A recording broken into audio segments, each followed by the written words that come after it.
SSC 26 batch. আসসালামু আলাইকুম সবাইকে, আশা করি সবাই অনেক ভালো আছেন।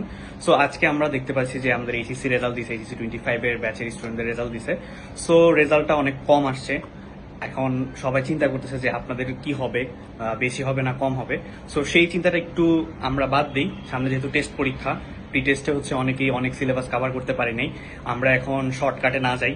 আমাদের এখন একটাই কাজ, টেস্টের আগে হচ্ছে সম্পূর্ণ সিলেবাস কমপ্লিট করা। অর্থাৎ জেনারেল ম্যাথে যদি 8টা চ্যাপ্টার থাকে, ধরেন আপনি 6টা চ্যাপ্টার শেষ করতে পারছেন, বাকি 2টা চ্যাপ্টার একদম সব কিছু শেষ করতে হবে first to last. Basic, CQ, MCQ, যে টাইপের কোশ্চেনই আসুক যাতে আপনি পারেন। সো কোনো কিছু স্কিপ করা যাবে না, এটা হচ্ছে ফার্স্ট কথা। সেকেন্ড কথা হচ্ছে যেহেতু টেস্ট পরীক্ষা আর 1 মাস সময় আছে হাতে, সো এই 1 মাসের প্রিপারেশনটা কিভাবে নিতে হবে সেটা অবশ্যই আমি নেক্সট কোনো একটা ভিডিওতে জানাই দিব।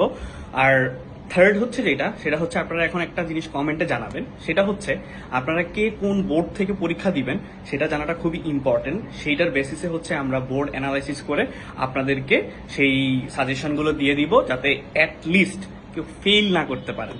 ঠিক আছে? সো ফেল জিনিসটা করা যাবে না। সো দেখা হবে নেক্সট ভিডিওতে, ততক্ষণ সবাই ভালো থাকবেন, সুস্থ থাকবেন। আসসালামু আলাইকুম।